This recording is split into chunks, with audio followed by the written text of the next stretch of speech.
Differences in between mitosis and meiosis हे आजच्या तासाला आपण थोडंसं पुढं डिटेलमध्ये पाहणार आहे. लास्ट लेक्चरला आपण थॅमॅटिक रिप्रेझेंटेशन बघितलेलं होतं. माझ्याबरोबर तुम्ही दोन कॉलम करून घ्या. मायटॉसिस आणि मियोसिसचे डिफरन्सेस बघायचे आहेत आपल्याला. सो मायटॉसिस,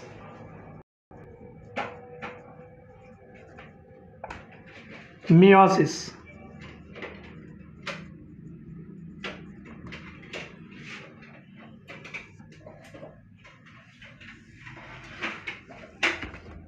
मायटॉसिस आणि मियोसिस असे दोन कॉलम करून घ्या.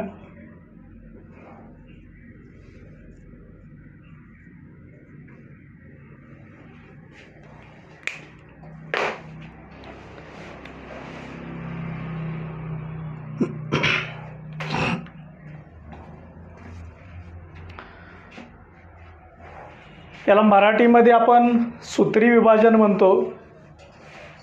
तिथं तुम्ही शब्द ॲड केला तरी चालेल. याला अर्धसूत्री विभाजन म्हटलं जातं. मायटॉसिस सूत्री विभाजन आहे, मियोसिसला आपण अर्धसूत्री विभाजन म्हणत असतो. सूत्री का म्हणायचं? गुणसूत्रांची संख्या तीच राहते म्हणून सूत्री विभाजन म्हणायचं. इक्वेशनल डिव्हिजन म्हणतो आपण.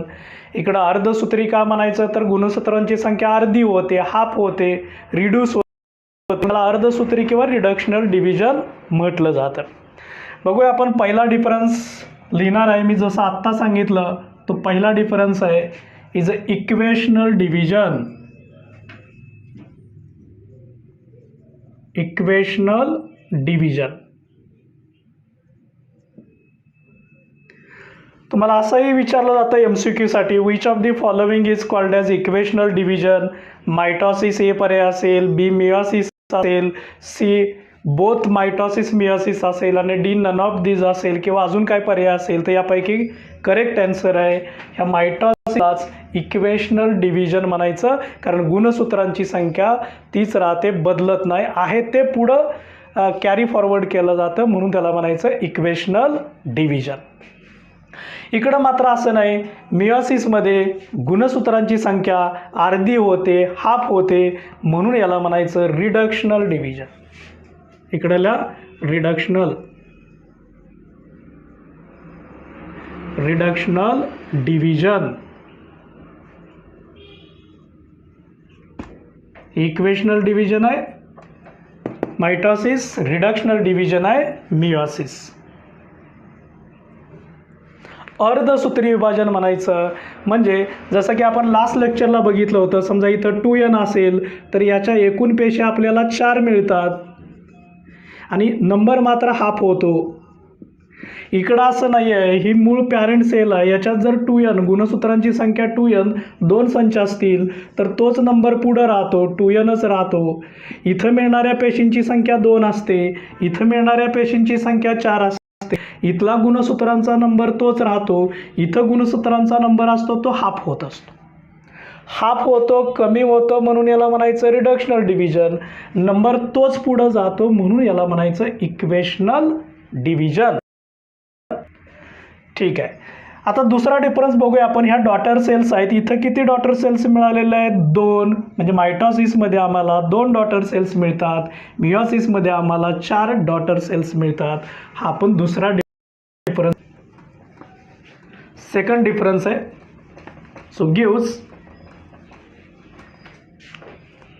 Number 2 gives 2 daughter cells. 2 daughter cells. इकडल्या gives 4 daughter cells.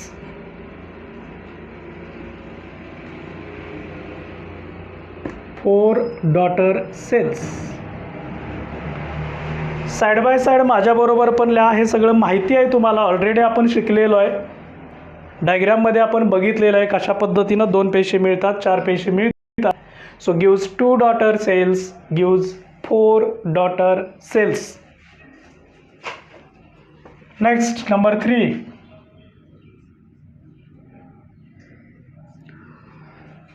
Chromosome number, बघा इथं आपण म्हटलं होतं व्याख्येमध्येच की गुणसूत्रांची संख्या तीच राहते. या ठिकाणी मात्र गुणसूत्रांची संख्या बदलते, हाफ होते. सो क्रोमोझोम नंबर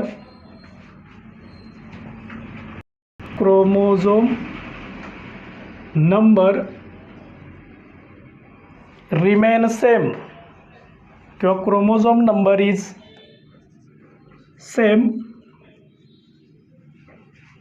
इकडं मात्र क्रोमोझोमची संख्या असते ती अर्ध्यानी कमी होते, हाफ होते, रिड्यूस होते. So chromosome number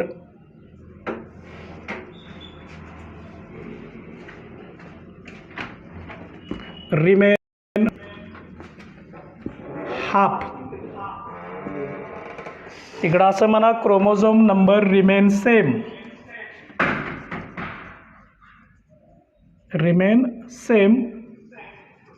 chromosome number remain half.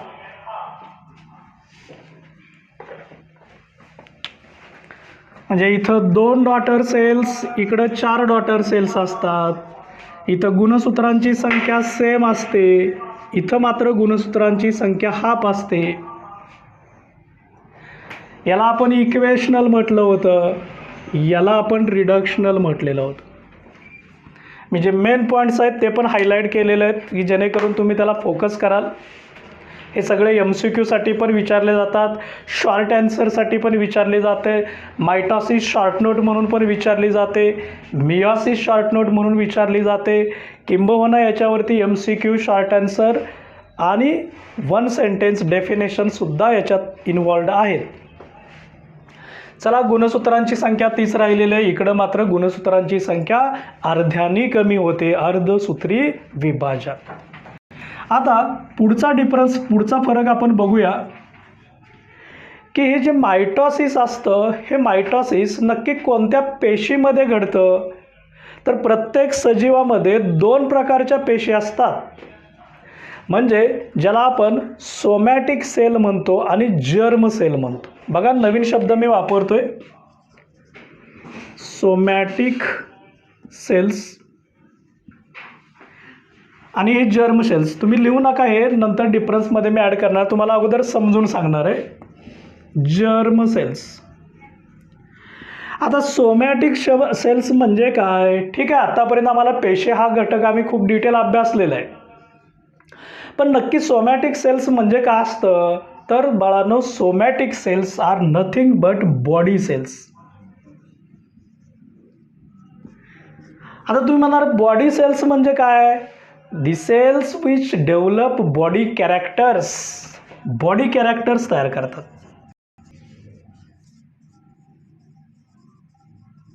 Body characters म्हणजे शारीरिक गुणधर्म, जसं की आपली स्किन तयार करणाऱ्या पेशी आहे, डायजेस्टिव्ह सिस्टीम तयार करणाऱ्या पेशी आहेत, हार्ट तयार करणाऱ्या पेशी आहेत, ब्रेन तयार करणाऱ्या पेशी आहेत, लिव्हर तयार करणाऱ्या पेशी आहेत, लंग तयार करणाऱ्या पेशी आहेत, किडनी तयार करणार. म्हणजे शरीराची सगळी वैशिष्ट्य फक्त सेक्स्युअल कॅरेक्टर सोडून. आता ज्या पेशी बॉडी कॅरेक्टर तयार करतात, म्हणजे आमचे शारीरिक गुणधर्म तयार करतात, त्यांना आम्ही बॉडी सेल्स म्हणतो. त्याच बॉडी सेल्ससाठी सोमॅटिक सेल्स हा शब्द वापरला जातो. एक नवीन शब्द तुमच्याकडे ॲड झालेला आहे, सोमॅटिक सेल्स म्हणजे बॉडी सेल्स, म्हणजे आमचे हेअरपासून नेल्स, हेअर, स्किन हे सगळी वैशिष्ट्ये तयार केली जातात.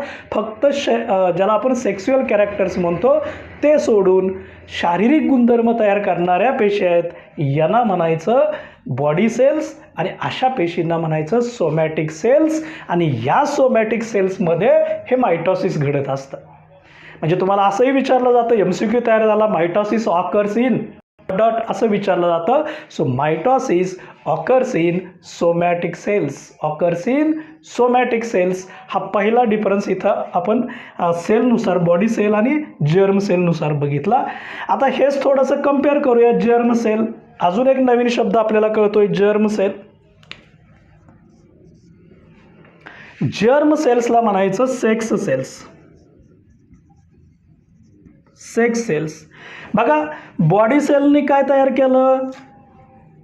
Body characters. Likewise, sex cell produce sexual characters.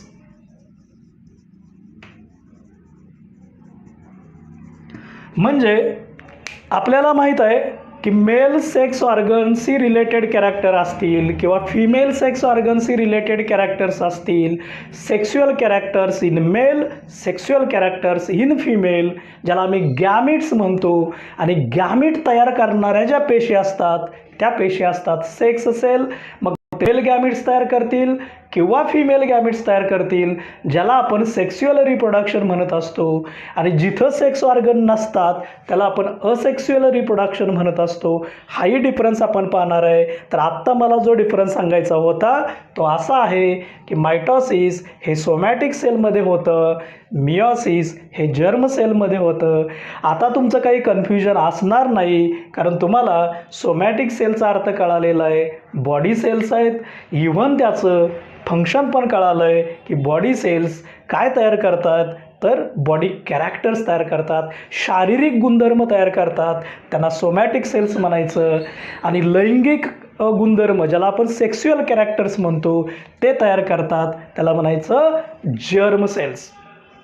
तुमच्या नोटबुकमध्ये वरती समासामध्ये जिथं जागा असेल तिथं लिहून ठेवा, somatic cells equal to sign करा.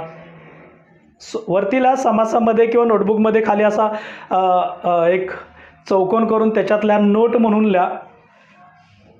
ह्या दोन कॉलमध्ये लिहू नका, वेगळं लिहा.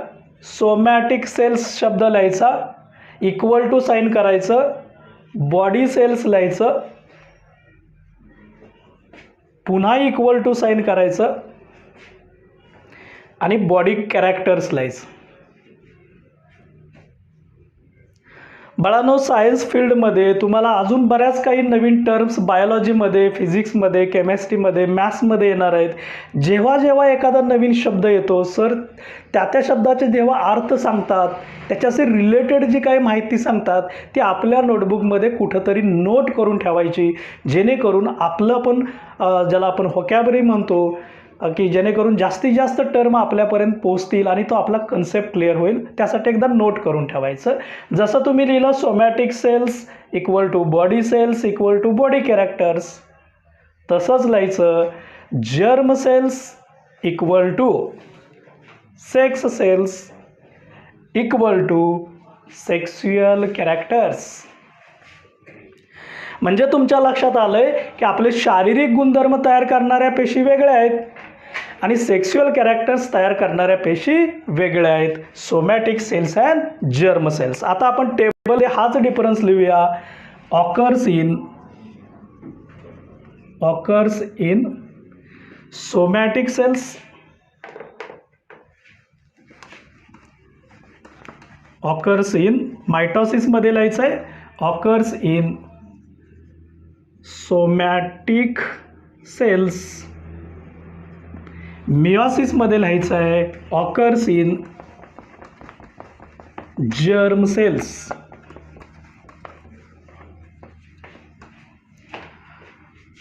नंबर 4 डिफरन्स आहे occurs in germ cells. Okay, म्हणजे याचा मेन पॉईंट काय आहे, इथं सोमॅटिक सेल्स आहे, इथं जर्म सेल्स आहेत. तुम्ही असंच करत चला. एखाद्या व्याख्येमध्ये किंवा एखाद्या सेंटेन्समध्ये काही महत्त्वाचा शब्द आला, इट शुड बी अंडरलाईन. त्याला तुम्ही अंडरलाईन करा, हायलाईट करा, की जेणेकरून तुम्ही पुन्हा जेव्हा रीड करणार आहे तुमचा फोकस हा त्या शब्दाकडे गेला पाहिजे. त्यासाठी तुम्ही थोडंसं अंडरलाईन करायचं आहे. चला, सोमॅटिक सेल्स कळालं, जर्म सेल कळालं. आता हे जे मायटॉसिस असतं, हे मायटॉसिस, या मायटॉसिसमुळं जे रिप्रोडक्शन होतं त्या रिप्रोडक्शनला म्हणायचं असेक्शुअल रिप्रोडक्शन. Asexual reproduction. अलैंगिक प्रजनन म्हटलं जातं. विदाऊट सेक्स ऑर्गन रिप्रोडक्शन असतं. इथं कुठलेही गॅमिट्स नसतात, सेक्स ऑर्गन नसतात, त्याला असेक्शुअल रिप्रोडक्शन. असेक्स्युअल रिप्रोडक्शन ज्यांच्यामध्ये होतं ते मायटॉसिस असतं. मायटॉसिसमुळं असेक्स्युअल रिप्रोडक्शन होतं. कारण सोमॅटिक सेल्स आहेत, बॉडी सेल्स असतात. आता इकडं मात्र आपण जर्म सेल्स म्हटलंय आणि जर्म सेलला तुम्ही आत्ताच बघितलंय काय ऑर्गनेम आहे जर्म सेलचं? Sex sale. आणि त्यामुळं इकडं होणारं रिप्रोडक्शन हे सेक्स्युअल टाईपचं रिप्रोडक्शन असतं. So sexual reproduction, sexual reproduction.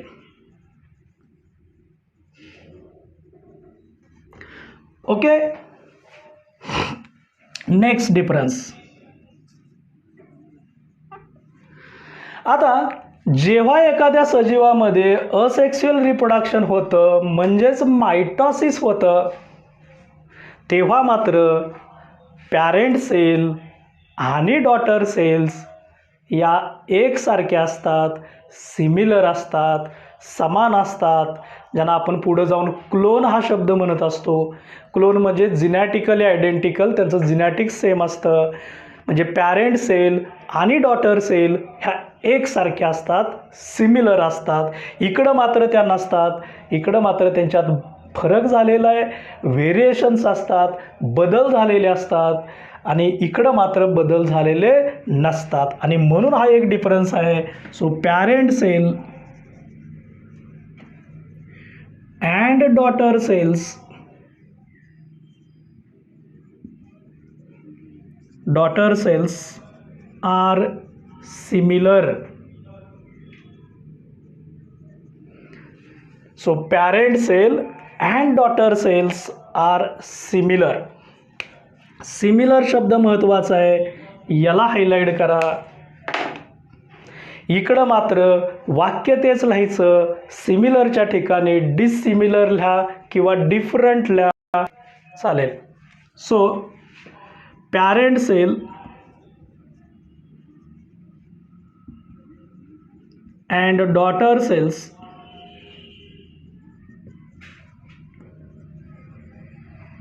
are dissimilar. सिमिलरच्या विरुद्ध डिसिमिलर.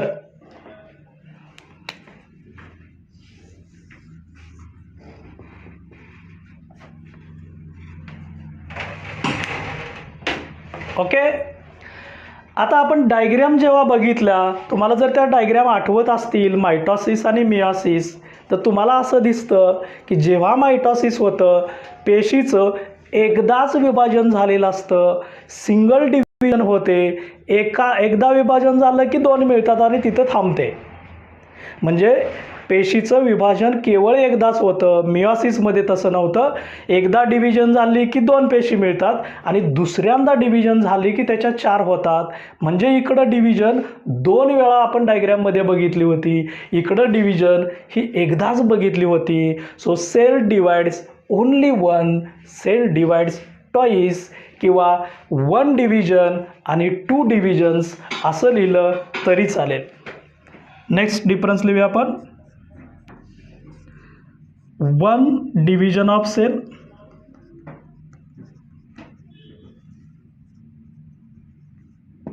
इकडं लिहायचं 2 डिव्हिजन्स ऑफ सेल्स.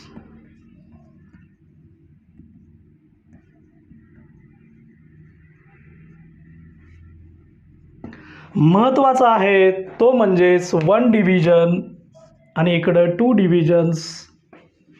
पेशीचं विभाजन एकदाच होतं, इकडं मात्र पेशीचं विभाजन 2 वेळा होत असतं. आता थोडंसं कंपेअर करा.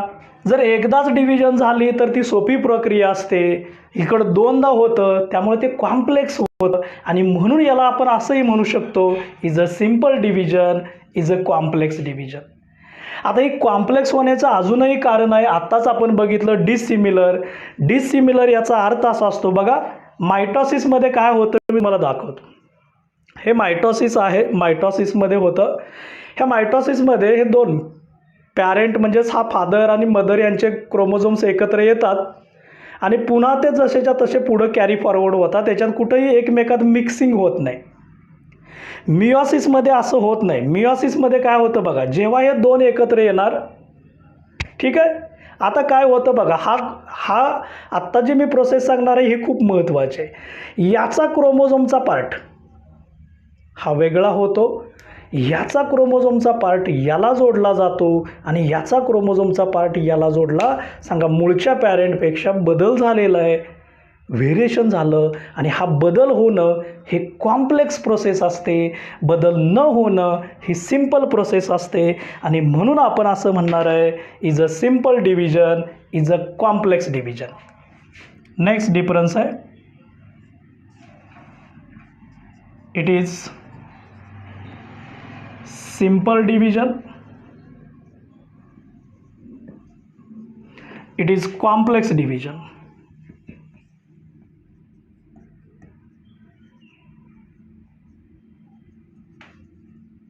Complex division. सिंपल आणि कॉम्प्लेक्स हे दोन शब्द आपल्याला हायलाइट करायचे आहेत, विरुद्ध शब्द आहेत.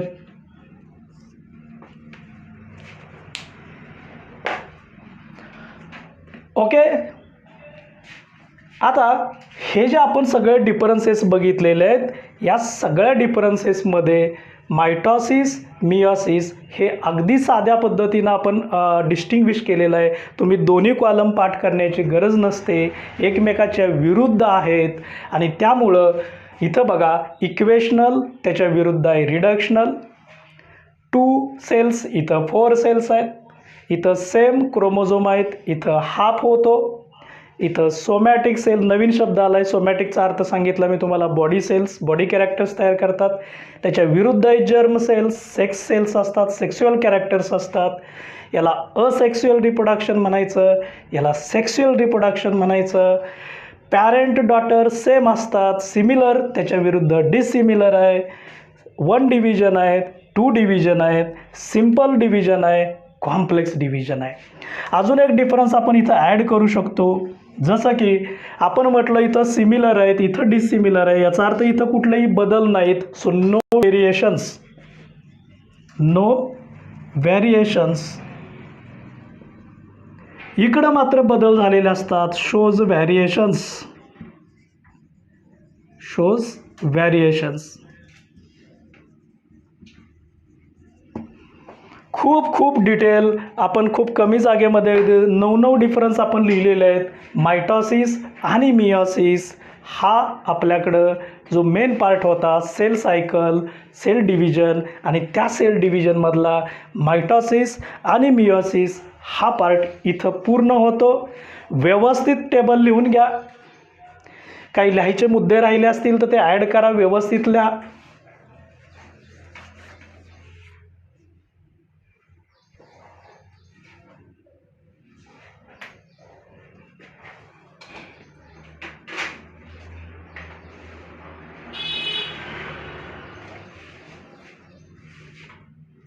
स्क्रीनशॉट घ्या, नंतर तुम्ही ते नोटबुकमध्ये व्यवस्थित टेबल लिहायचं आहे. आणि नंतर तो तुम्ही नोटबुकमध्ये लिहिलेलं जे टेबल आहे त्याचा फोटो काढून तुम्ही होमवर्क हे व्हॉट्सअपला तुम्ही सेंड करायचं आहे. चला एकदा last revision, 2 minute revision, just last revision असते. अगदी सोपं आहे. कंपेअर बोलायचं आहे सगळ्यांनी.